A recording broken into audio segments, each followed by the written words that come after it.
ያቺም አፋር ውስጥ ገብታ መደብደቧን ዜና ሰምተናል። ይሄ ሁሉ ትሬት አለብን። በዚህ ላይ የመንግስት አምቢሽን ምን እንደሆነ በትንሹ የሚያሳይ አንድ ነገር ላሳያችሁ። 40 ሚሊዮን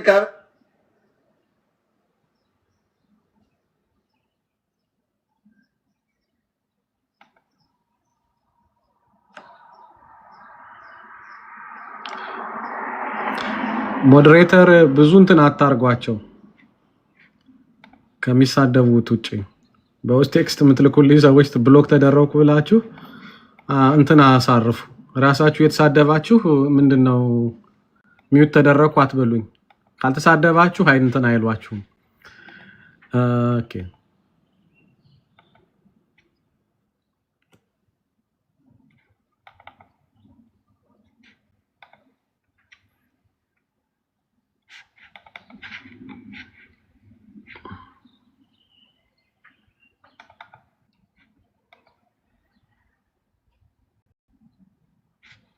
bear with me. Anyway, ሲመጣ እንትን እንለዋለን. I think my network is bad. ምንድነው አሁን ይሄ ሁሉ ትሬት አለብን እና ተስፋ እንቁረጥ ነው ምንድነው አማራ ዛሬ የሚለን እንዳትሉ፣ ቅድም እንግዲህ ከሳተላይት ኢሜጀሪ ከሚዲያ አብይ አህመድ እየገነባ ያለውን ኦሮሞው እየገነባ ያለውን አቅም ለማየት ሞክረናል። ከሰው ኃይል የተገኙ መረጃዎች የሚያሳዩን ይሄ የተከሰከሰው መሬት ላይ ባሉ ፋኖች ተቀርጾ ፌስቡክ ላይ በኋላ ተለቋል። ያየነው ነው። ቅድም አንዱ ይሄ የተከሰከሱ እንትኖች ናቸው። ከሰው ኃይል ያለን መረጃ ምን ይመስላል? ቅድም እንደተናገርኩት ድሮኖች ከ25 በላይ ድሮኖች ነበሩ። 6ቱ ተከስክሰዋል፣ 19 ቀርተው ነበር። ተጨማሪ አንድ ድሮን $1 ቢሊዮን አካባቢ የሚሸጥ ኃይል ካፔብል የሆነ ድሮን እንደተገዛ በጦርነቱ ጅማሬ አካባቢ አውቀናል። በጣም ኤክስፔንሲቭ የሚባለው የኢትዮጵያ መንግስት ወይም የኦሮሞ መንግስት ያገዛዙ ትልቅ አቅም ያለው ድሮን እሱ ነው አንዱ ኤክስፔንሲቭ የሚባለው። 1 ቢሊዮን አንድ ብቻ ነው ያለው። ሌሎች ትናንሽ ድሮኖች የራሳቸው ሊሚቴሽን አለባቸው። በተለይ ባድ ዌዘር ሲሆን፣ ነፋሻ ቀን ሲሆን፣ ደመና ቀን ሲሆን መብረር አይችሉም። እንዲህ አይነት ችግር ስላለባቸው አብይ አህመድ እንግዲህ እንደ አሜሪካን እንደ ቱርኮቹ ራሳቸው የሚጠቀሙት አይነት ዩናይትድ አረብ ኤሚሬትስ የሚጠቀሙት አይነት ትልቅ አንድ ድሮን መግዛቱን ሰምተናል። ሌላው 25 ትናንሽ ድሮኖች መገዛታቸውንም ሰምተናል። እነዚህ 25 ትናንሽ ድሮኖች የባይካትራ አይነት ናቸው። እያንዳንዳቸው $5 ሚሊዮን እንደወጣባቸውም ሰምተናል። ከዛ ውጭ ግን አብይ አህመድ ትናንሽ ከ250 ያላነሱ ድሮኖች እንዳሉት እናውቃለን። በጣም ያስገረመኝ ነገር የኦሮሞማው መንግስት በዚህ በቴክኖሎጂ ላይ በጣም ብዙ ርቀት ለመሄድ ያው ሙከራ እያደረገ ነው። አንዳንድ የአቅም ችግሮች ቢኖሩበትም እዚህ ድምፅ ላይ እንድትሰሙት የፈለኩኝ ሰውየው ምን ያህል አኒቲካል እንደሆነ። 40 ሚሊዮን ህዝብ ስማርትፎን ይዟል። 40 ሚሊዮን ካሜራ አለው። 40 ሚሊዮኑን ካሜራ ለሰው ሰራሽ አስተውሎት ብንጠቀመው ትልቅ አቅም እንፈጥራለን ነው የሚለው። የሰው ልጅ ፕራይቬሲ 40 ሚሊዮኑ ያለውን ዳታ ስቶሬጅም ክላውድ አድርገን ሲንክሮናይዝ አድርገን እርስ በርሱ እንደ ክላውድ ብንጠቀመው ትልቅ አቅም እንፈጥራለን ነው የሚለው እና ስለ ፕራይቬሲ የሚያወራው ነገር የለም። ይሄ ሰውዬ እየነገረን ያለ የሶሳይቲውን የማህበረሰቡን መረጃ ኤክስፕሎይት ለማድረግና ኢቭን እንደ ህዝብ የምናስበውን ነገር የመረዳትና ማኒፑሌት የማድረግ ኢንትረስት እንዳለ የሚገልጽ ነው። በነገራችን ላይ ይሄ አሁን ዛሬ የአሜሪካኖቹን ፖለቲካ ሁሉ የሚያምሰው ትራምፕ ወደ ስልጣን የመጣበት መንገድ ታውቃላችሁ። አንድ የፌስቡክ ሰርቬይ ላይ በተሞላች ሰርቬይ የሰው ፍላጎትን ኮንሰንት አደረጉ። እዛ ሰርቬይ ላይ ላይክ ኤንድ ፎሎዋቸውን ሰብስበው በየስቴቱ ያሉ ሰዎች ምን ላይክ ያደርጋሉ፣ ምን ፎሎ ያደርጋሉ የሚል ትሬንድ ዴቨሎፕ አድርገው በዛ ትሬንድ መሰረት የትራምፕን አጀንዳ ሴት ስላደረጉት ነው ወደ ስልጣን የመጣው። ሶሳይቲው እንዴት እንደሚያስብ መረዳት ከፈለክ የሶሻል ሚዲያ ሪከርዶቹን መውሰድና በዛ ሶሳይቲን መቆጣጠር ይቻላል። ትሬንዶች ዴቨሎፕ ይደረጋሉ።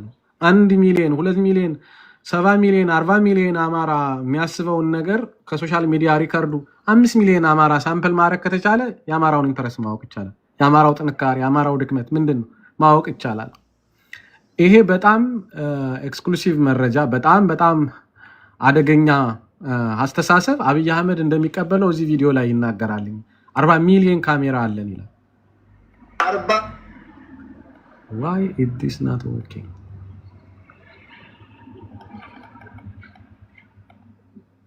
ኦኬ ይቅርታ አድርጉልኝ እንግዲህ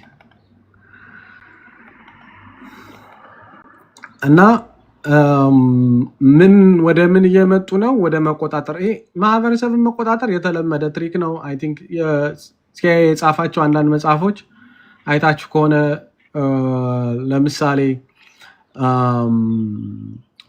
ቻይናዎችን ለመቆጣጠር እንግሊዞች ህንድ ውስጥ ድራግ ያበቅሉ ነበር አይደል? የሆነ የድራጉን ስም ረሳሁት። ከዛ ያ ድራግ ወደ ቻይና ህዝቡ ደካማ እንዲሆንና መውረር እንዲችሉ ወደ ቻይና ይገባ ነበር በንግድ። ራይሱን አስነቅለው ሩዝ አስነቅለው ህንድ ውስጥ ሰው ይራብ ነበር። ሩዙን አስነቅለው ነበር ያንን የሚያበቅሉት። ከዛ ያ የቻይና ህዝብ በጣም ሱሰኛ በሆነ ጊዜ የመዋጋት አቅሙ ቀነሰና በተመሳሳይ እንግሊዞቹ ወደ ቻይና ለመግባት ችለዋል። እንዲህ አይነት ታሪክ በጣም በብዙ ዓለም ሀገራት ሲደረግ የነበረና ሶሳይቲን በተረዳኸውና ባወቀው ቁጥር መቆጣጠር እድል ይሰጣልና አብይ አህመድ ስልኮቻችሁን ተጠቅሞ ሊቆጣጠራችሁ ይፈልጋል።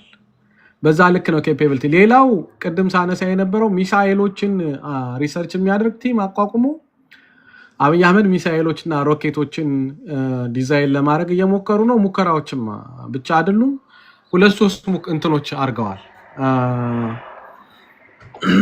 ማለት ደብቀው 2-3 ጊዜ ለመተኮስ ሞክረዋል። ሁለቱም ፌል ነው ያደረገው።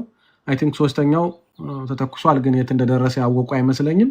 ይህንን እያስተባበሩ ያሉት ሰዎች ድሮ ሜቴክ ኢንጂነሪንግ ውስጥ ይሰሩ የነበሩ እንደገና ይሄ የሳተላይትና ምናምን ማህበር ተፈራ ዋልዋ ከሚመራ ውስጥ የነበሩ 2 ዶክተሮች አሉበት። ይሄ ቴክኖሎጂ የሮኬት እና ተሸካሪ እንዲሆን ብቻ የሳተላይት ተሸካሚ ነው ብለው እየሰሩ ያሉት። ነገር ግን የሳተላይት ተሸካሚ ብቻ ሳይሆን ዋንስ ቴክኖሎጂ ዴቨሎፕ ከሆነ በኋላ የሮኬትነቱን አቅም አቺቭ ካረጉ በኋላ ወደ ወታደራዊ መቀየር ላዩ ላይ የሚሸከመውን ነገር ብቻ ነው የምትቀይረው እና በቀላሉ ህዝባችንን ለማጥቃትም ይጠቀሙበት ይችላል። ይሄን ሁሉ ምለፈልፈው ለምንድን ነው ማለት እና እንዴት ይሻላል? ምንድነው ተስፋው? እና አብይ በዚህ ልክ ራሳቸውን እያዘጋጁ ነው። ሚሳኤል ሳይቀር ለማምጣት እየሞከሩ ነው። እኛስ ምን እናድርግ? የሌሎች ሀገራት ልምድ ምን ይመስላል? መካናይዝድ ክፍለ ጦሮች እያቋቋመ ነው። የእግረኛ ወታደሮች እያሰለጠነ ነው። ድሮኖች እየገነባ ነው። እኛ ምን እየሰራን ነው? እኛ ምን ማድረግ እንችላለን? መካናይዝድ ጦር መገንባት እንችላለን ወይ? እኛ አሁን ባለን አቅም ታንኮች፣ መድፎች ገዝተን መካናይዝድ ጦር ማቋቋም እንችላለን ወይ? በአጭር ጊዜ ለዚህ የሚያስፈልገው ሀብት አለን ወይ? ሪሊ መካናይዝድ ጦርስ የእኛን ችግር መፍታት ይችላል ወይ? ለድል ያበቃናል ወይ? ኮማንደሮች አሉን ወይ? ይሄ በጣም ኢምፖርታንት ጥያቄ ይመስለኛል። አሁን አማራ መካናይዝድ ጦር ያቋቁም ቢባል አንደኛ ቢያንስ ከአየር ቀጠና ውጭ የሆነ የአየር ከለላ ሊሰጥ የሚችለው ቢያንስ ወደ ጎረቤት ሀገራት የተወሰኑ ሰዎች መሄድ አለባቸው። ለዛ የሚያስፈልግ ወይ በልግስና ወይም ከአማራው ኪስ ታንኮች፣ መድፎች ምናምን መገዛት አለባቸው። ከዛም የተማረከም ካለ እሱን ጨምሮ ሆኖ የአየር ኃይል የበላይነት አብይ አህመድ እስካለው ድረስ በአንድ ቀን ውስጥ ያለንን መካናይዝድ ክፍለ ጦር ጸጥ ሊያደርገው ይችላል። በአንድ ቀን ውስጥ ጀቶች መጥተው ወይም እነዚህ ድሮኖች መጥተው ታንኮችን፣ መድፎችን ምናምን ጨርሰዋቸው ሊሄዱ ይችላሉ። በአንድ ቀን ውስጥ የመካናይዝድ ክፍለ ጦሮች ያለ ኤር ዲፌንስ ኢንተርሴፕተርስ የሚባሉት ዋነኛ ስራቸው አየር ላይ የጠላት ኃይል መጥቶ ምድር ላይ ያለውን ኃይል እንዳይደመስስ። ኢንተርሴፕተርስ እስከሌለን ድረስ ወይም የአየር ኃይል ዶሚናንሲውን ኮንትሮል የምናደርግበት እድል እስካልፈጠረን ድረስ መካናይዝድ ክፍለ ጦር ብናቋቁምም አክሳሪ ነው፣ አጥፊ ነው። በዚህ ላይ ኤክስፔንሲቭ ነው። በዚህ ላይ ኋላ ቀር ነው።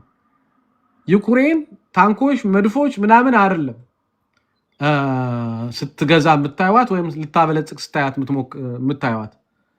አማተሮቹን ሰብስባ ምንድነው እየሰሩ ያሉት? መካናይዝድ ክፍለ ጦሮችን የሚተኩ ሌሎች ቴክኖሎጂዎችን ነው አዶፕት ያደረጉ። ለምሳሌ ኤፍፒቪ ድሮንስ፣ ትናንሽ ድሮኖች ከ0.5 እስከ 3 ኪሎ ግራም መሸከም የሚችሉ ኤፍፒቪ የሚባሉ ድሮኖችን ነው እያበለጸጉ ያሉት። ምን ያህል ኢፌክቲቭ ናቸው እነሱ ነገሮች? አሁን ታንኮቹን፣ መድፎችን ያወድማሉ? አዎ ያወድማሉ። በቪዲዮ ማስረጃዎች አሉ። ለኢንቨስትመንት ኮስታቸውስ እንዴት ነው? ከባድ ነው? ቀላል ነው? በጣም ትንሽ። በጣም ኤክስፔንሲቭ የሚባለውን ራሳችን ካመረት ነው $500 አካባቢ ነው የምናወጣው። ራሳችን ለማምረት ኮምፕሌክስ ነው አይደለም፣ በፍጹም አይደለም። እንመጣበታለን እሱ ላይ።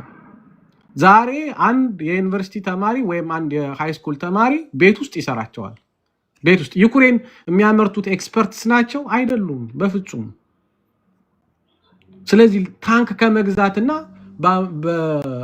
የታንክ ጥይት ታንክ ገዝቶ በነገራችን ላይ የሜካናይዝድ ክፍለ ጦር ትልቁ ሊሚቴሽን ለምሳሌ በትግራይ ጦርነት ጊዜ ትግሬዎቹ ከመቀሌ ተነስተው ሸዋ እስኪደርሱ ደብረ ብርሃን ረጅም የሆነ የሎጂስቲክስ ላይን ስለተዘረጋ በዛ የሎጂስቲክስ ላይን ተተኳሽ ለማድረስ የሚያደርጉትን እንቅስቃሴ በቀላሉ ኢንተራፕት ለማድረግ መርሳ ላይ መቁረጥ ብቻ በቂ ነበር። ኮምፕሊትሊ የሜካናይዝድ ክፍለ ጦሩን ፍሪዝ ነው ያደረግነው። ከዛ በዚህ በሰንታ ባጅባር በምናምን በወልዲያ በቀጥታ በወልዲያ የሚወርደው መርሳ ላይ ተቆረጠ። ከዛ በዚህ በጋሸና ያለውን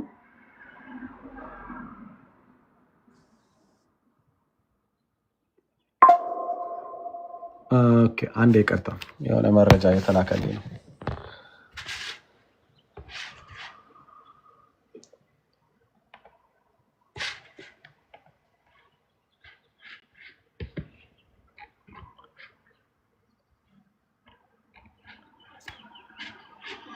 ኦኬ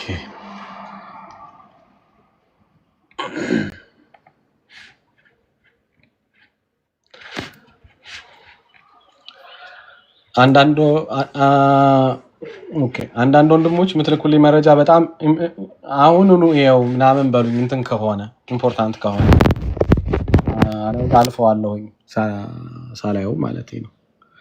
ዛሬ ይሄ ካሜራ ብንወጣ ምንወጣ እንግዲህ ምን። ስለዚህ እንትን መካናይዝድ ክፍለ ጦር ሊሚቴሽን ላይ ያወራው ነበረ። ስለዚህ ሲቆረጥ ከወልዲያ ወደ መርሳ የሚመጣው መንገድ ላይ ሲቆረጥ የመጀመሪያ የተደረገው እሱ ነው። ኮምፕሊትሊ ሸዋ ውስጥ ያለው ከባድ መሳሪያ ሸክሙ ብቻ ነው የተረፋቸው። ስለዚህ በቀላሉ ወደኋላ ሊመለሱ ተደርጓል። ከዛ እነዛን የከባድ መሳሪያዎች በአየር ኃይል እየተከተለ ደግሞ ይደመስስ ነበረ እና ከ71 በላይ ሲመለሱ ብቻ ከ71 በላይ ከባድ መሳሪያዎች ተመተዋል። እንትን አይደለም። ስለዚህ ፊዚቢሊቲውን ምናምን ስናየው የከባድ መሳሪያ ለመደበኛ ውጊያ በዚህ ዘመን አዋጭ አይደለም። ከአንድ ታንክ $5 ሚሊዮን ሪስክ አድርገህ ገዝተህ $500 ድሮን የሚፈነዳ ከሆነ ምንድን ነው? ያውም ሩሲያ ሰራሽ በጣም ሃይሊ ፕሮቴክትድ ነው የሚባለው። አንደኛ ታንክ እንዳይመቱ ተብሎ ከጎንና ከጎን ብረቶች ምናምን ይደረጋሉ ተጨማሪ። ይሄ ድሮን የሚባለው ከስር መርጠህ ነው የምታጋጨው። በቃ ከምናስበው በላይ ነው ውጤቱና ሩሲያ ውስጥ ያለውን ነገር ለማየት እንሞክራለን። እሱ ላይ ምን ይመስላል እስቲ እንደው በጣም ኮምፕሌክስ ነው ወይ ይሄ ነገር? እንደው እንስራው ብንል ኮምፕሌክስ ነው ወይ የሚለውን ምን እያደረጉ ነው የሚለውን እንየው።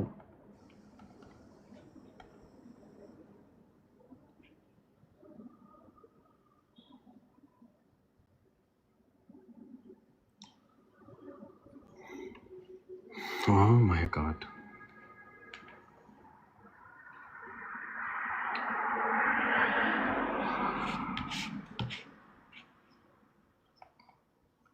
እኔ ግን አልቆራረጥማ ጋይስ።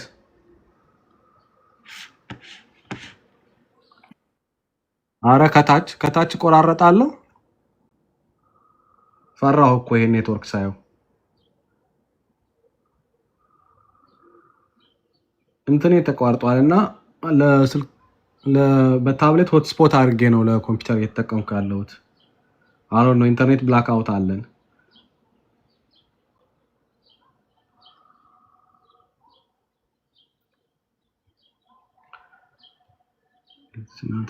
እስቲ ከስልኬ ጋር ላገናኘው ነው።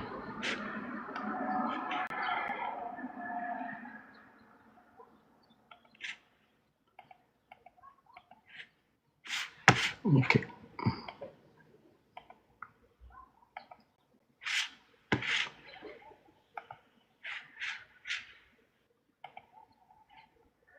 ይሄ ከላይ የምታዩት ከጎን ማሳየው ሰው 25 ኪሎ ግራም መሸከም የሚችል ድሮን ከፓራሹት ነው የሰሩት።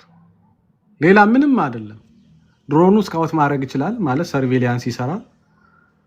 ቦምብ መጣል ይችላል 25 ኪሎ ግራም ቦምብ ከፓራሹት እና ከፓራሹት ብቻ። አማተሮች ናቸው። ከፓራሹት ማለት የፓራሹት ጨርቅ ተጠቅመው ማለት ነው የሰሩት።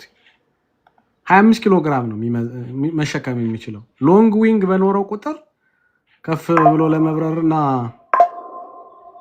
ቆይ ነው ለምን ነው የማይሰራው?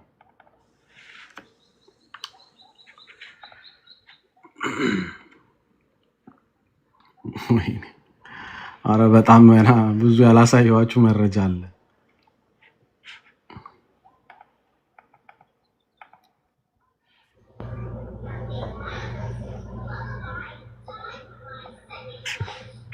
አይ አንዴ ይቅርታ። A few thousand kilometers from the front line, this is where everything starts. Every 23 seconds in this facility, we have already one drone. 350 3D printers. Today, they can produce 4,000 per day. But the point is that it means that they can produce millions per year. A few thousand kilometers from the front line, this is where everything starts. We're in a secret location where they build and produce the drones that they're going to send on the front line. This is where the Ukrainian company Skyfall produces a massive amount of the feared Vampire drones daily. Nicknamed Baba Yaga by the Russians, those huge drones can take up to 15 kilos of explosive charges behind enemy lines. For safety reasons, we must cover the faces of employees working here. Only at this facility, we produce thousands of bombers per month. And if we are talking about FPVs, we produce hundreds of thousands per month. The drones are assembled and tested here before being sent on the battlefield. We can't show all the steps of the production in detail to preserve the company's sensitive tech. The Vampire stands out for its size and its capacity to deliver 4 explosive charges at once. But this must be tested first, and this is the stand where one of the workers puts fake charges to check if the system works.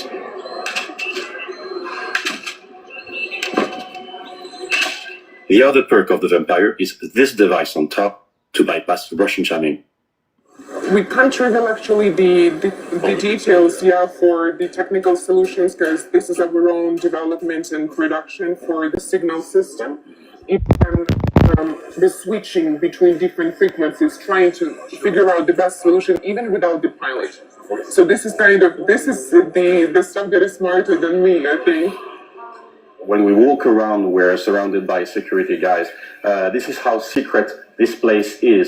Last week, we were on the front line near Luhansk, where pilots showed us how they best use the state-of-the-art FPV drones produced on this site to counter Russian electronic warfare.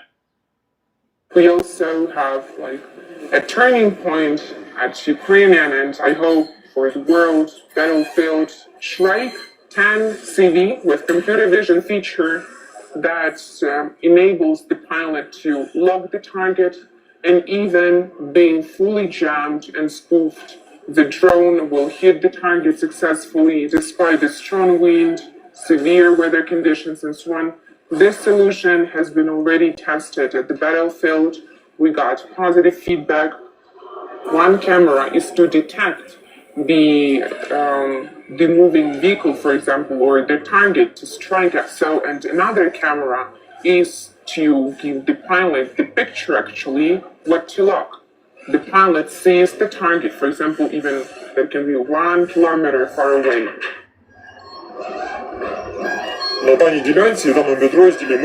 In this section, we are testing the power of the video signal.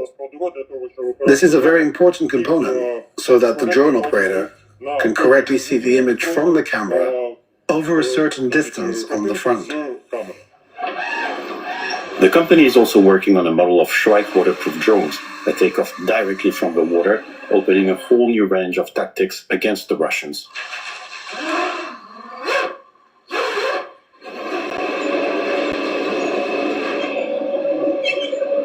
Today, they can produce 4,000 per day. They're also expanding capacities, but the point is that it means that they can produce millions per year.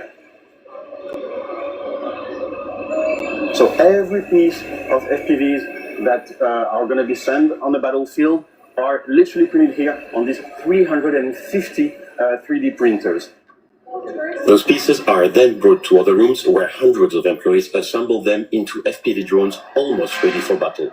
If they one flight. Every 23 seconds in this facility, we have already one drone. So the question is, in the supply chain for spare parts and components, we can be waiting for a long time for the camera or motor altering, but then just to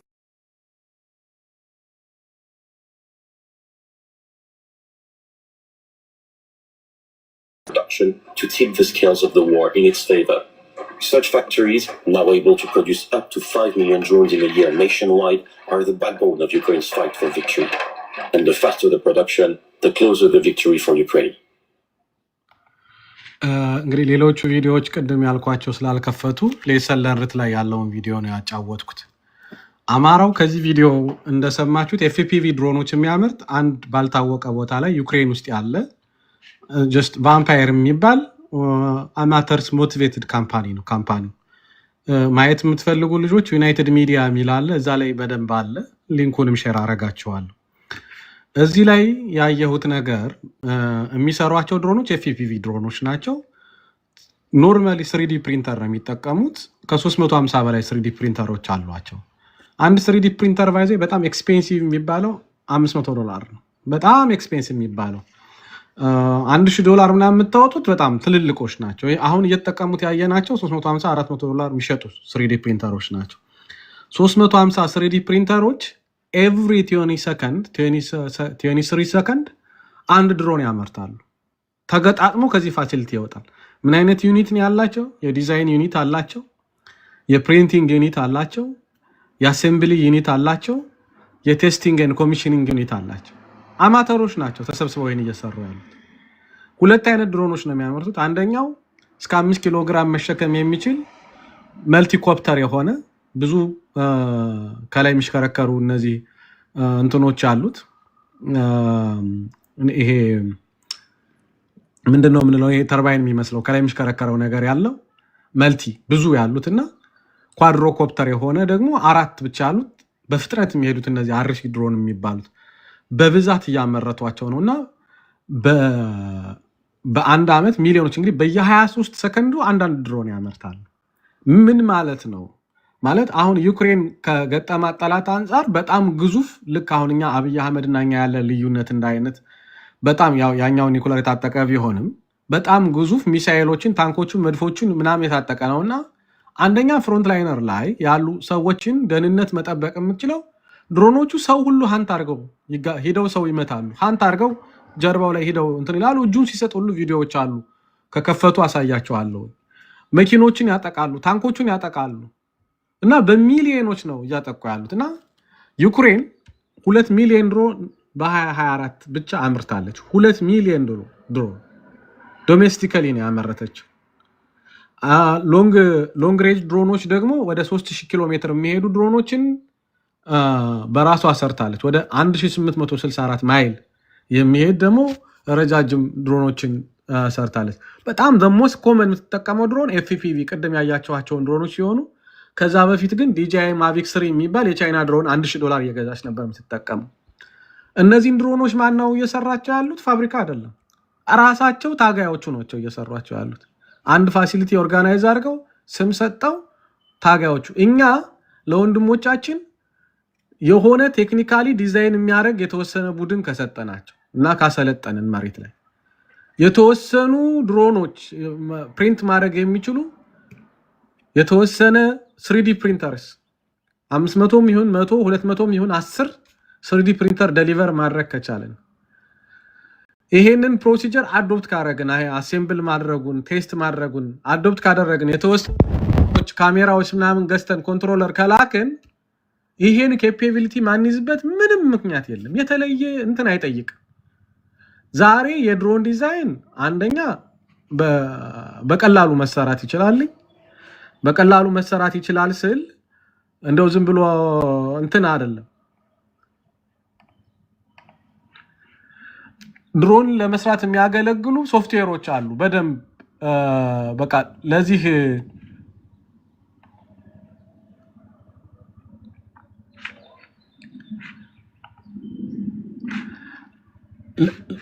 ለምሳሌ ፊውዥን የሚባል አለ ካቲያ የሚባል አለ ሜካኒካል ኢንጂነሪንግ ወይም ለዛ የቀረበ ትምህርት የተማራችሁ ሰዎች በቀላሉ ድሮኖችን ዲዛይን ማድረግ የምትችሉበት እድሎች አሉ ሶ ይሄንን ደግሞ በቀላሉ ማሰልጠን ይሄ $86 በወር ሰብስክሪፕሽን ማንንም ሰው አክሰስ ማድረግ ይችላል በዚህ ዘመን እኛ ያገዝን ስላልሆነን አማራ ዛሬ አንድ አፍታ ወንድማለ ሁላችሁም አማራውያን ሼር እና ኮፒ ሊንክ ለምን ማታደርጉት እኛ ብቻ አይደል እኛ እዚህ አለን ባካችሁ ይድረስ ኢንፎርሜሽን ወገን እያለቀ ነው መሬት አይደል ሁላችሁም ሼር እና ኮፒ ሊንክ አድርጉልን አንድ አፍታ ሼር ኮፒ ሊንክ አድርጉት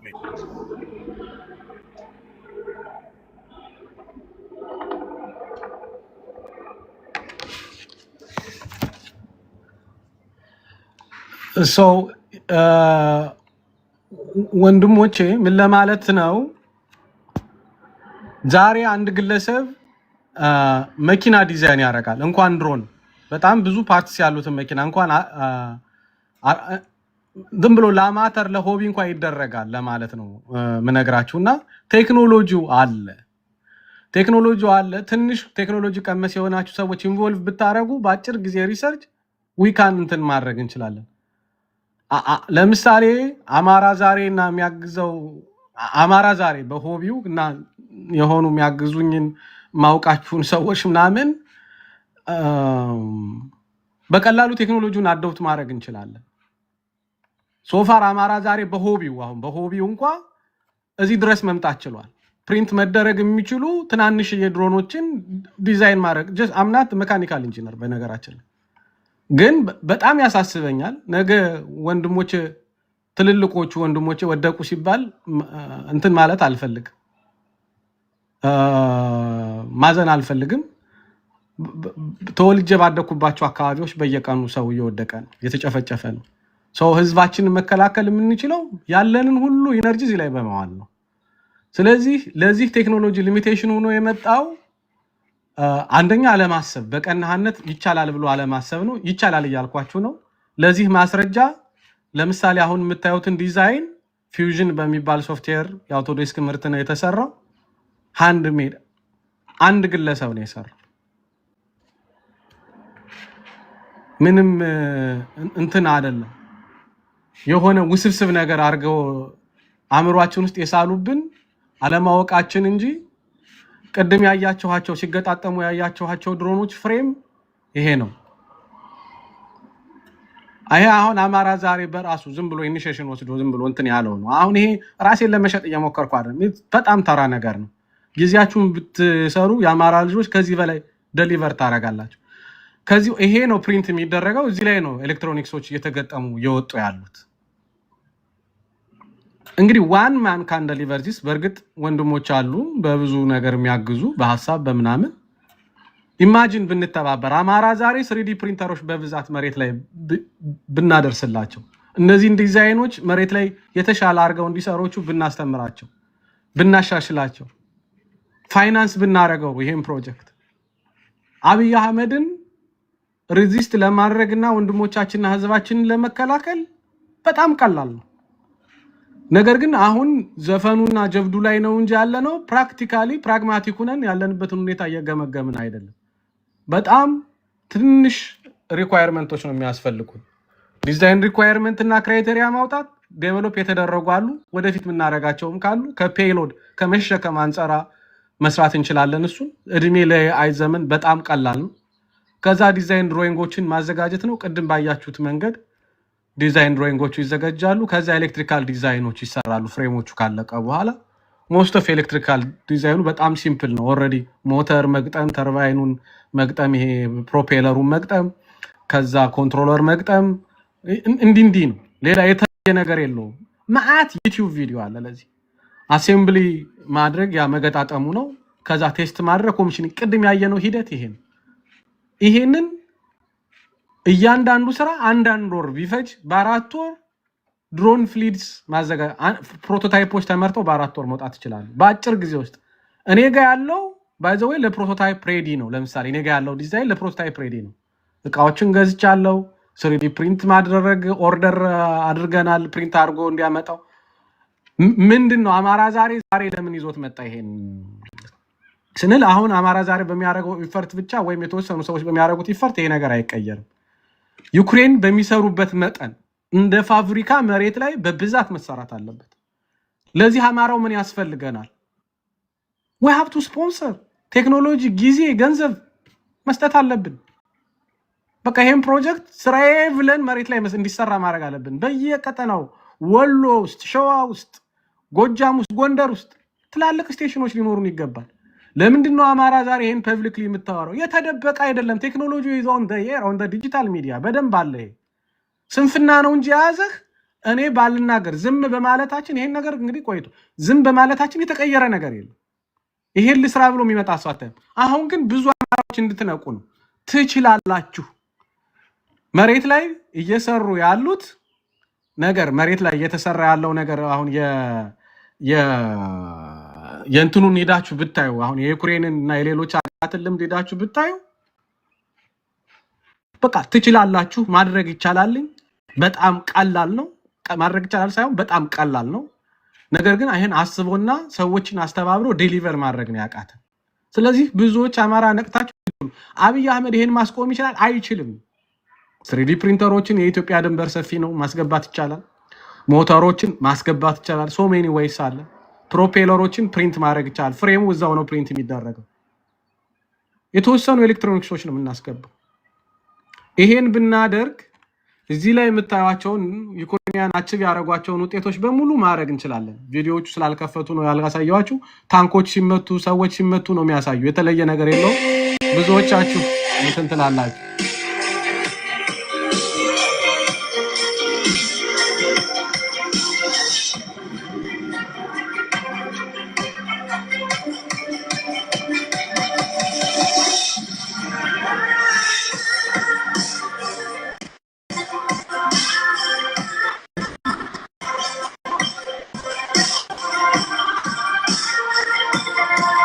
አሁን የምታዩት በሙሉ ሱሳይዳል ድሮን ነው።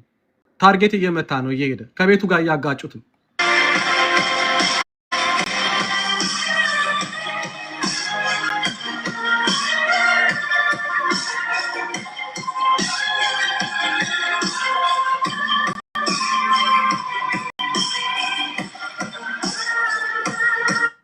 በጣም እኮ የሚያስገርም ነው የምታዩት ነገር በሙሉ።